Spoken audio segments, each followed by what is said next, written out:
the food chase game too.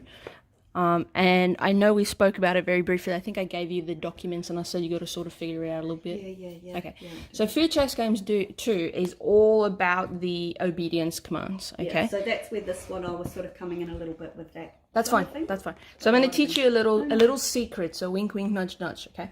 I teach my puppies. So if I have food in my hand and I make a fist, right? I'll sit there and they'll try and do their whole thing, you know, like you said, coming from the side and all this.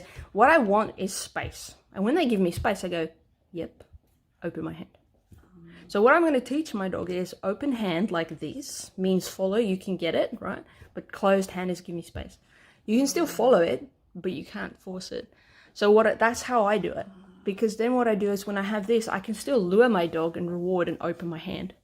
So it's a little trick I teach people when we get to this. It's like, okay, well, let's teach them this very subtle cue. So they're still following your fist, but they're not forcing it in.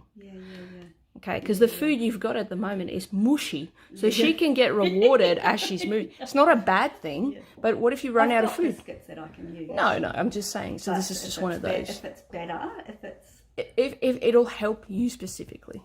You know, because she's a foodie. You know, I have, like, even then she was smelling my pocket. But that's the thing. So if you look at biscuits, if I may, do you have more? And I'm going to show you. This is a frequent thing that people struggle with, and I get this because I struggled with this, and it took me ages to figure out. If I have this much in my hand and I do that, the chances of some falling out. And now you have a dog that's picking up food instead of following hand. But if I do this, and she follows, and I go, yep. This doesn't matter because then she gets rewarded. Oh, there you go, baby. So again, and I developed this with my dogs because I was using biscuits in the beginning, and I had a lot of food, and I was like, freaking hell. The only other option you have is constantly while you're feeding here, you bring your other hand to your food pouch to reload.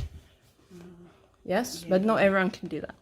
So by teaching my dog, okay, well, closed fist means you're gonna get it. You're gonna get it, but I want space.